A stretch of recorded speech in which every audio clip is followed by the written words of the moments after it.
And boom. Hello, hello. What's going on? How you doing? It is Friday. It is Friday.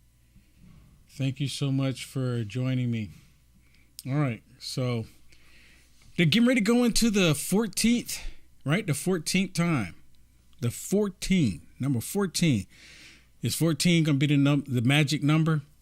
Is 14 going to be it? Let me say this. When I first, last year,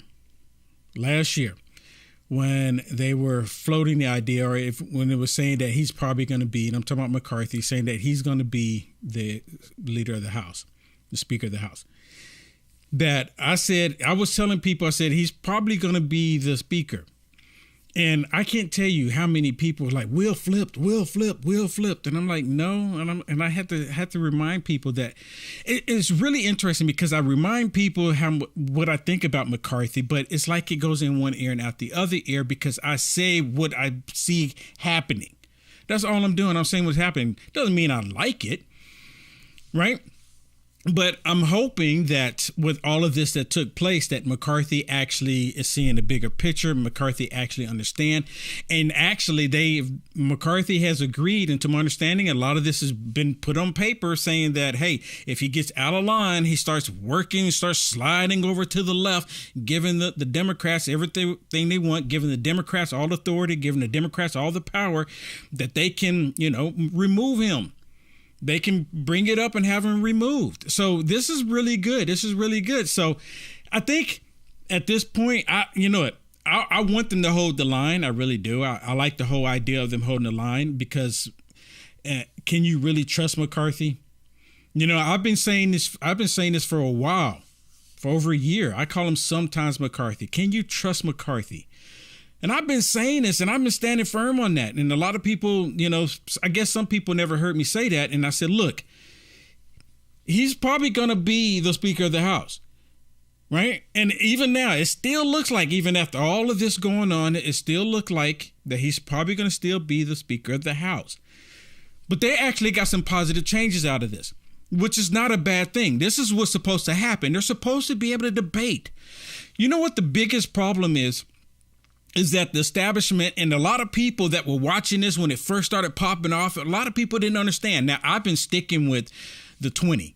I've been sticking with those that's been going against the establishment. And I said it from day one. And people were at me because I'm like, Will, no, this is terrible what they're doing. This is terrible. They're working for the Democrats. They're the rhinos. And I'm like, no, they're not the rhinos. They're fighting against the establishment. And a lot of people didn't understand it, but then more information started coming out. People started understanding exactly what they're fighting against. Then light bulbs started going off on people. Oh, that's what that is. That's what they're doing. And then you started seeing people sway to the 20. The American people started swaying to the 20, saying, yes, keep going, hold the line, don't give up, don't stop. Tell me I'm wrong. I'm right. I know I'm right, because I had many people saying, Will, you don't understand. It really hitting me up, telling me I don't understand. But then after it all come up, those same people telling me you don't understand, Will, you don't understand. They don't say anything else. Just crickets, just silent. They're just silent. They don't say anything else. But apparently I happen to be right, because I saw the writing on the wall, and I was like, look, y'all not paying attention. A lot of people don't pay attention, but it's fine. That's fine. And you know what? And see, what's happening on Capitol Hill with them debating, that's the way it's supposed to be. It's not supposed to be, well, you can read what's in the bill after we pass the bill. That's not how it's supposed to operate. And that's what they were fighting against. Okay, let me go on here. I want to share something else with you. I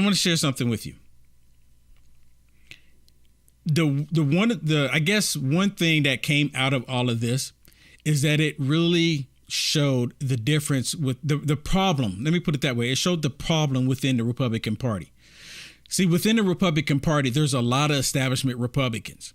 They try to act like they want the betterment of America. That, they're this establishment regime that's happening in America. They were exposed. Let me share this with you. This is one thing that really a lot of people are like, I'm pretty sure, if not all of you, at least a great deal of you have already seen this. Look at this. Now, the guy all the way to the other end, his name is Brian. And I don't know the other two names. I don't watch Fox and Friends. And I'm assuming that maybe their friends are the other establishment Democrats is what they're referring to, because I'm not sure what the friends is on that. And I'm not even concerned, because Fox News will never have Will Johnson on there anyways. But what he said should bite him in the backside. What he says in this video clip should bite him in the backside. For everyone that haven't seen this, I want y'all to listen to what he says. I want y'all to listen to what he calls the Republicans that are fighting against the establishment. I want y'all to listen to what he says about them, what he calls them. And so for me to hear this, and I'm like, really? It's not a surprise to me. Now, it may be an eye-opener and a surprise to some people, but it's not a surprise to me because I knew how Fox News was 2 years ago. 2 years ago. It dawned on me how Fox News really was 2 years ago. Listen to this. It's a really short clip. They can discuss ways to get around this and try to come together today at noon. Right, but here's the thing. If you pick Jim, just how insincere the insurrectionists are, I probably shouldn't use that word. You hear that? I probably shouldn't use that word. He's saying it live on the air. I probably shouldn't use that word, but he was thinking about it, and he's probably was calling them that before he went on the live air. He was saying that. That's not something he just pulled out all of a sudden. They're not saying this stuff by mistake. He didn't say that by mistake. And I'm just kind of curious. I wonder, if Tucker saw it, that Tucker would say, Tucker would come out and say, he didn't say that by mistake. He did not say that by mistake. And then the other two jump in to kind of save him. The people that don't want to vote for Kevin McCarthy. They would disagree. Saboteurs. Saboteurs. You see that? They jump in to try to save him, saboteurs, but he's already said it. This has gone completely viral. Completely viral. Now, I don't know if Fox News has, something communication other than, going on Twitter and tweeting something, but they ignore everything that they don't like anyways, right? When it comes to, pointing out something that they have done, a lot of people disagree with it. They don't have a problem ignoring it, just like CNN. They don't have a problem ignoring it. But it's the fact that he said that. Just like, and when I saw that, what it made me think about? It made me think about what Ted Cruz. Remember Ted Cruz went, hanging out with those Democrats and he was saying the same rhetoric. And then after that, he had a big, backlash. And that's what should happen here. It should be a backlash from this. Probably not. I don't know if it's going to. It's gone viral. It would be nice if it did. And have him come out and publicly apologize for saying it. It would be nice because he's had millions of people watching it.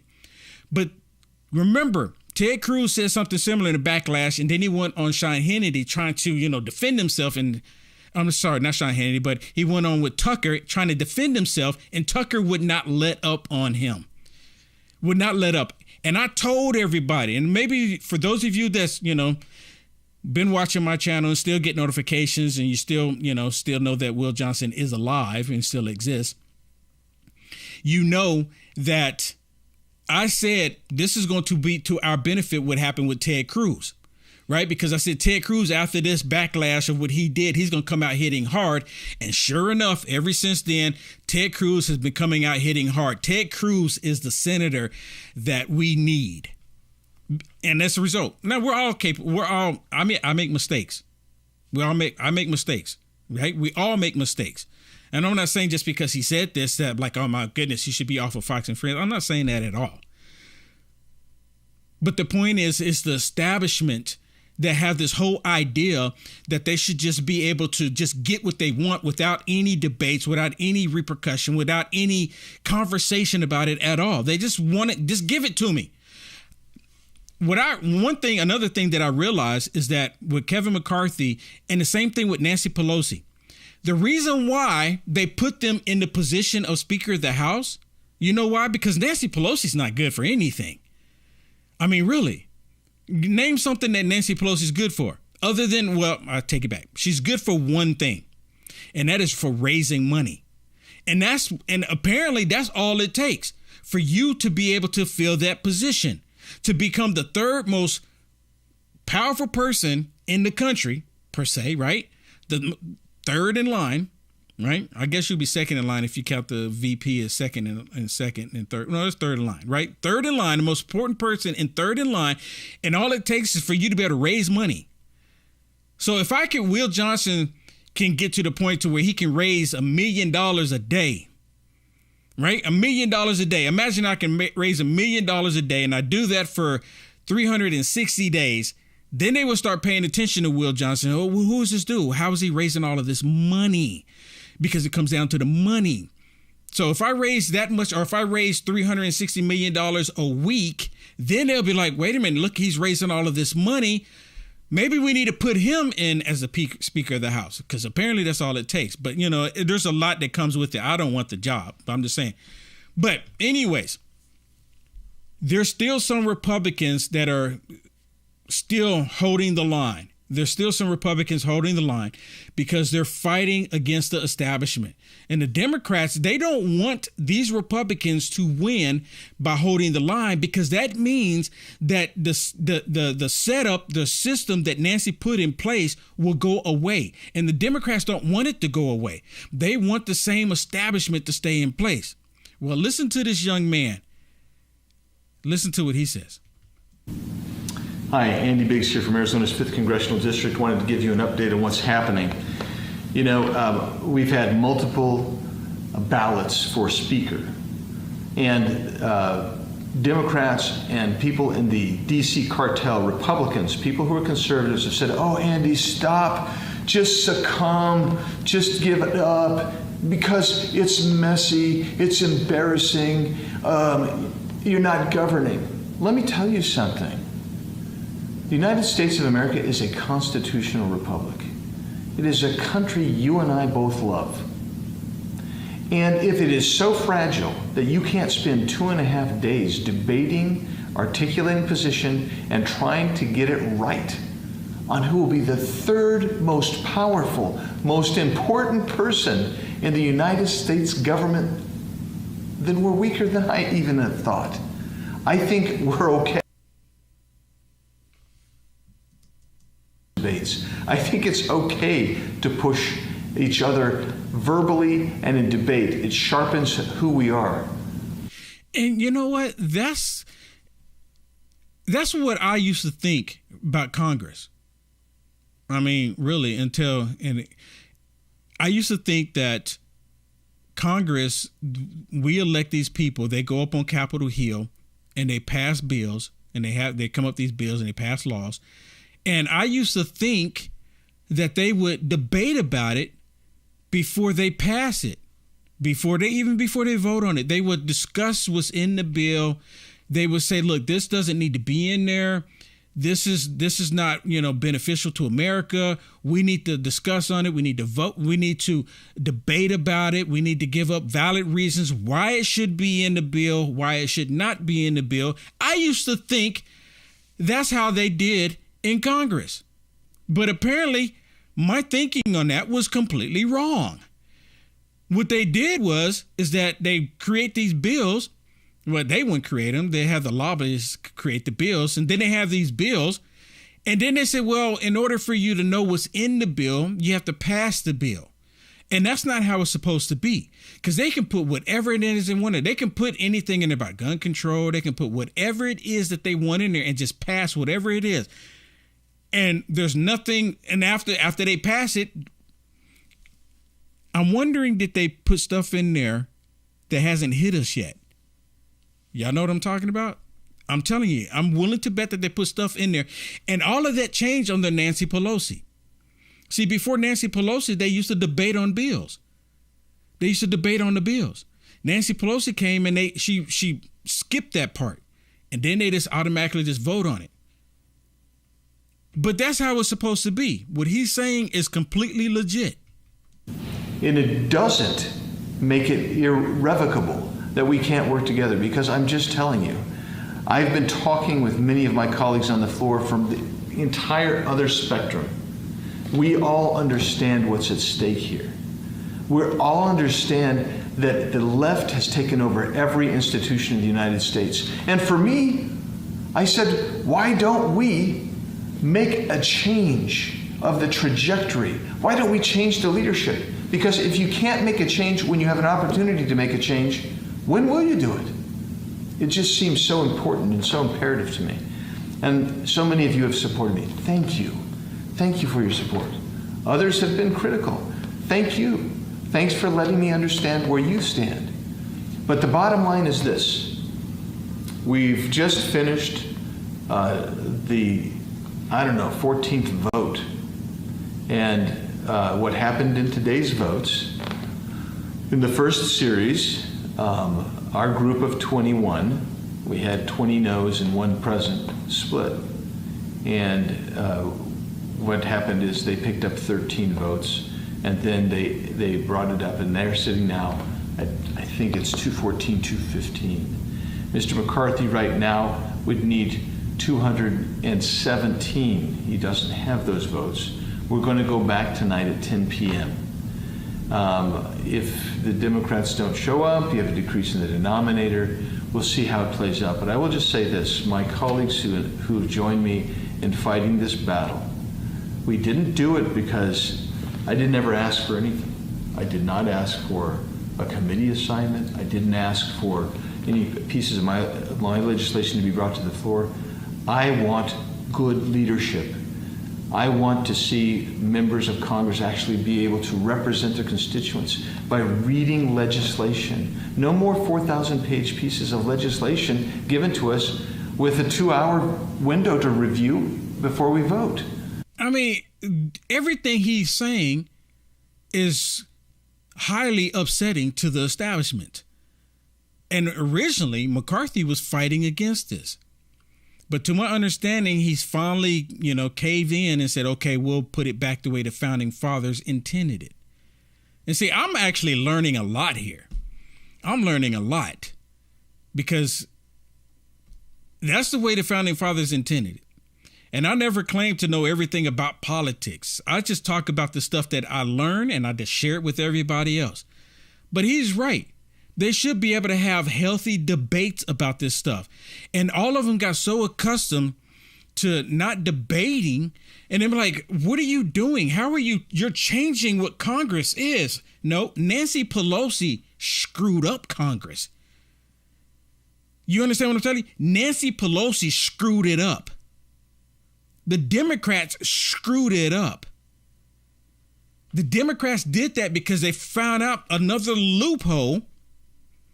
They found another loophole that they can use against the American people, and no one can stop it because, and you heard many politicians on the floor, both the House and the Senate, complaining about them not being able to have time to go through the bill. Y'all have heard this multiple times.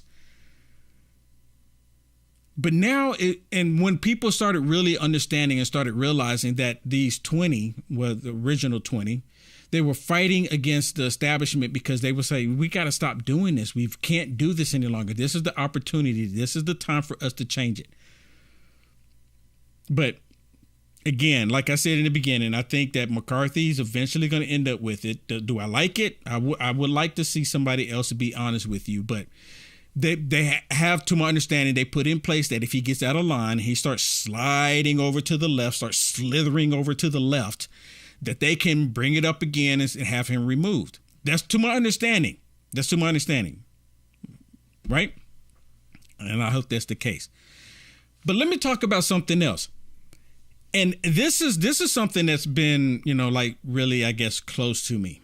I don't want to say dear to my heart because it's not. This is something that's kind of stupid, really. How can something be stupid close to me, right? Well, the reason why it bothers me about this next story. This next story really bothers me. So I'm gonna try to do it without being real aggressive about it. Every single time a black person wants to express how much they love the country, how much they love the people, regardless of the complexion, how a black person is a Republican, votes Republican, The left, every single time they come out with this racist rhetoric, in their eyes and their mind, is completely okay. I've actually had white liberals call me racist names because I love my country, because I love my freedoms, the freedoms that we have, and because I don't hate white people. I've had white liberals call me racist names, and I've told the story multiple times, and then black people that see the white liberals calling me the racist names, these black liberals join the white liberals calling me racist names. And it's perfectly fine for leftists to use racist remarks because they've always been the party of leftists, racists. The leftists have always been a party of racism. This person here, you know, when Chip Roy nominated Donalds out of state of Florida to be the Speaker of the House, this made their butts hurt. It made their butts hurt. And they're saying that Chip Roy was only doing it for a political stunt. And I don't believe that. See, originally the Republican Party was created so that black people can have representation, but the Democrats figured out that in order to control black people, they have to have black people believing that they're getting something. They have to have black people believing that they're being catered to. And that's what's been going on all this time. And then what they do, they find black women to go out and try to pull black men back to the Democrat plantation. That's the way it's always been. There's never been a switch. That is another lie that the left has been telling people, and that lie is still ongoing because so many people still believe that the lie actually took place. There's never been a switch. The Republican Party has never been the party of the KKK. Only the Democrat Party has been. But I want y'all to listen to what Unjoyful Reed has to say here. Listen to what she says about that instance about Chip Roy. Listen. Republicans love to talk about black people in two specific ways. You hear this? She said Republicans love to talk about black people in two specific ways. The first way is to boost the identity politics while patting themselves on the back. And for the first time in history, there have been 2 black Americans placed into the nomination for Speaker of the House.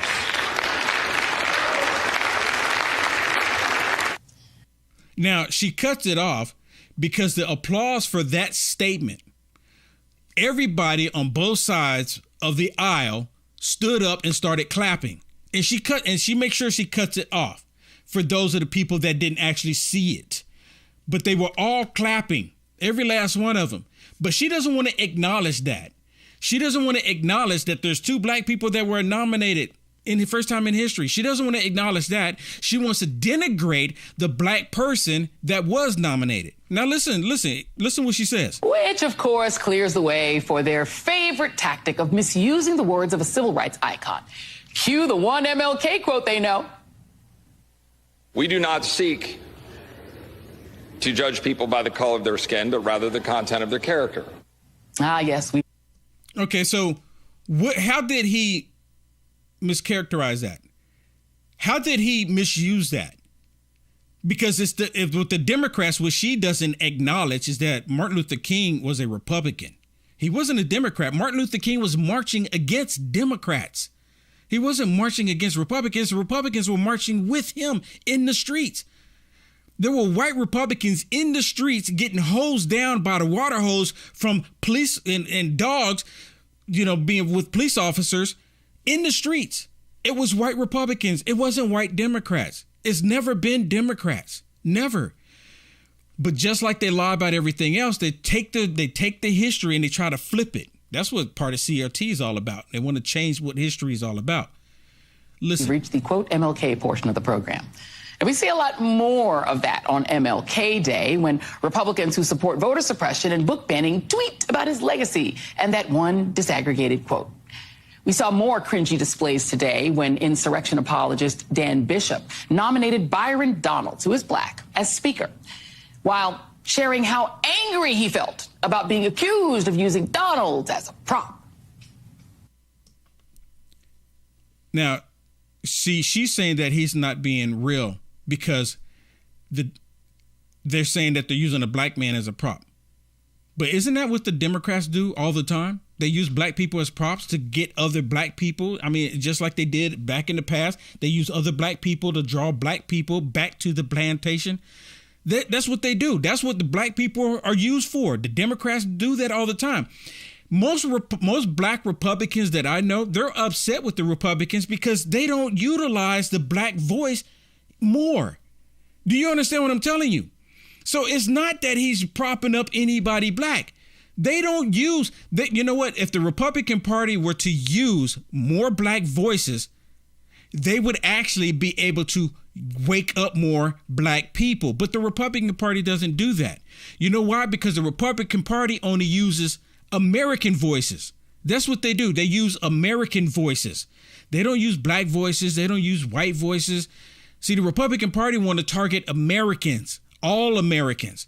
And that's where it's always been. And that Democrats use that against the Republicans, saying that they don't want to support and help black people. Do you understand what I'm telling you? So listen to this.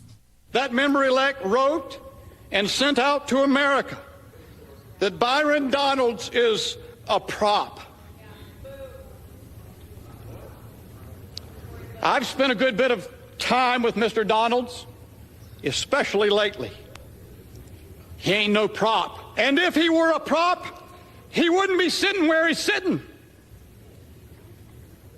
This is the tired, old, grotesquely racist rhetoric that we've seen far too long. Yes, 100%. When I went to the White House, I've been to the White House twice when President Trump was in office. And both times I went, MSDNC, CNN, all of them were upset because black people went to the White House. They were saying that the black people that went to the White House were props. We were paid to be there. And I'm still waiting on my check. They said that we were paid to be there.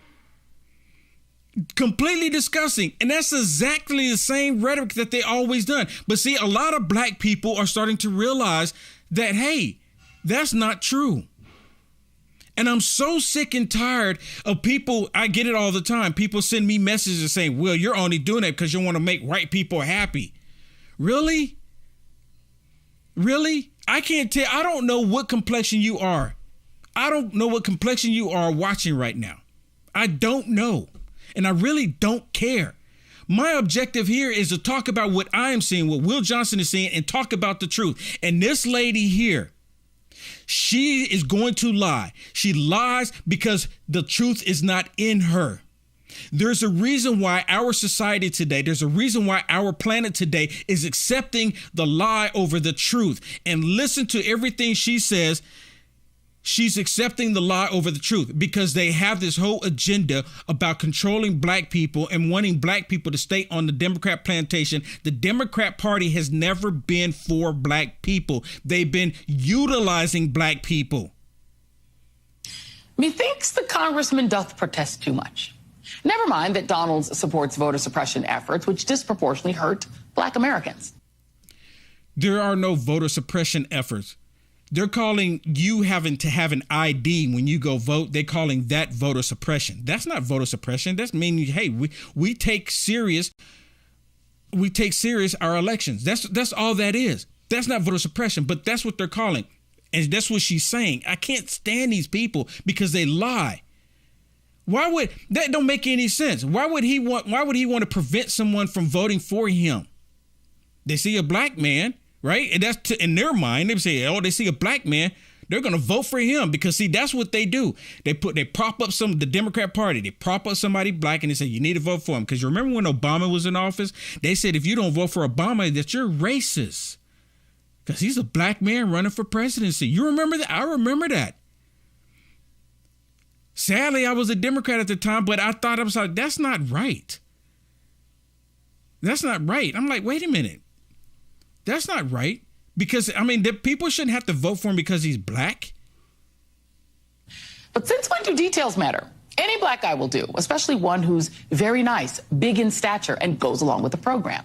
The second thing Republicans tend to do is to play the match game, matching impressive black Democratic candidates with black conservatives, sort of a they've got one, so we've got one gambit. They propped up Republican birther Alan Keyes to face Barack Obama during the 2004 Senate election in Illinois. They let Donald Trump pick celebrity running back Herschel Walker to run against Senator Raphael Warnock in Georgia because, hey, football. By the way, has anybody heard from Herschel Walker since the election? He never called us back about that debate. And now the far right is nominating Byron Donalds to counter the nomination of Hakeem Jeffries, the other black speaker candidate. You know, the one who's been in leadership for years and has won all 212 votes in his caucus 10 times in a row. Actually, 11. But when talking to black folks, well, things get even more awkward and terrible. Just check this out. The conservative youth group Turning Point USA has an urban engagement activism kit. True story. Urban, meaning black, of course, featuring a poster of an NBA player most people have never heard of, who, of course, is an anti-vaxxer and refused to take a knee. Let's not forget the Fresh Prince-inspired pin, because, you know, the brother's definitely going to rock that. And white stickers modeled after a Drake mixtape from nearly 10 years ago. Look, conservatives claim that they don't believe in identity politics, but they sure do play the game when it comes to black candidates. And real talk, it looks really self-serving and problematic, like they don't take black voters seriously. Y'all see this? Y'all see this? And she's acting like the Democrats don't do that.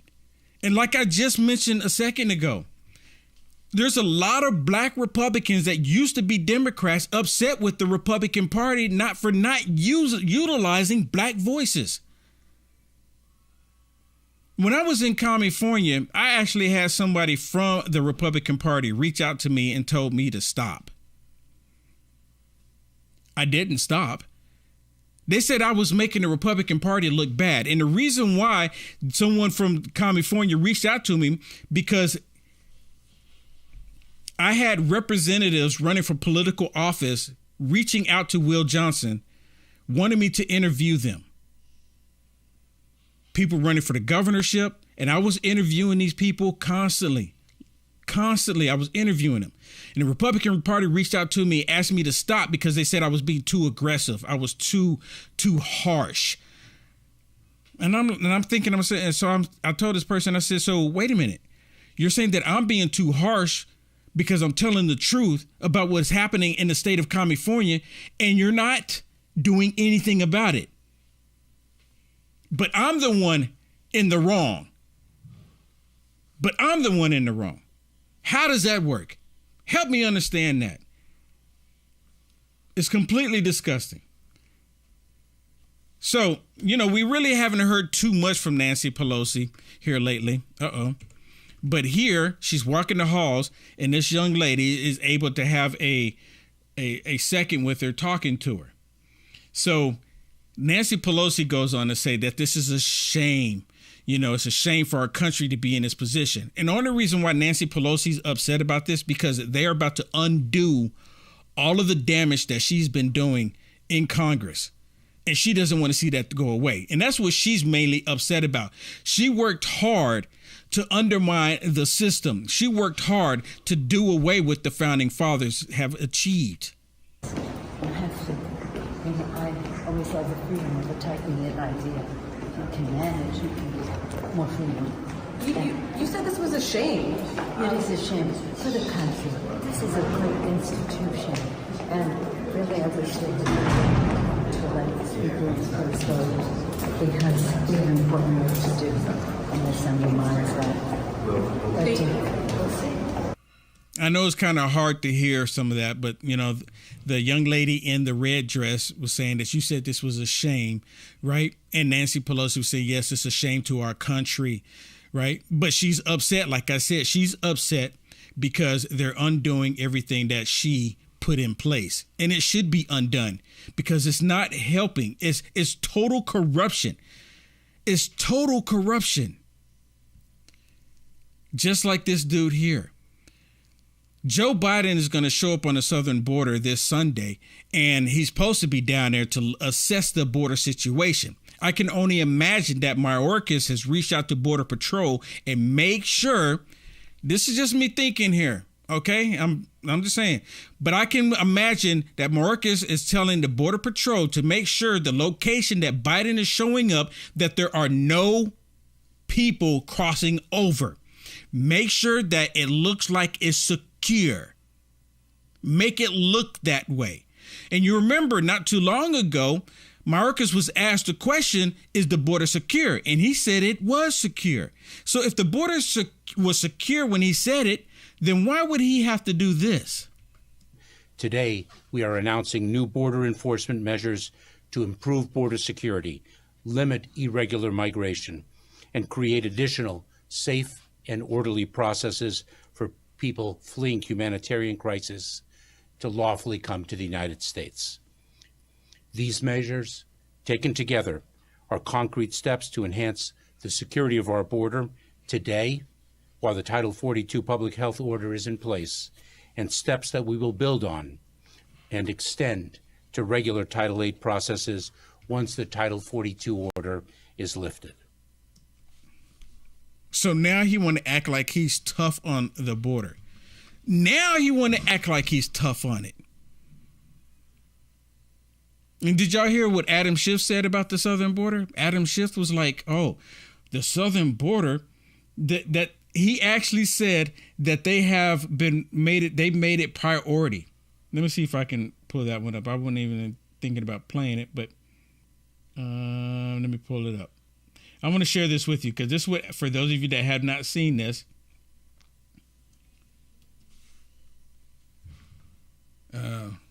I can't show that one here. And there's a reason why I can't show that one here. And if you want to see why I can't show that one here, and I will play that as soon as we get on the other side of this. There's a reason why I can't play it. And it just dawned on me when I looked at it. So if you want to see Adam Schiff, for those of you that haven't seen it, join me over on Rumble. Rumble has made some major changes to their platform, and it's really looked like really positive changes.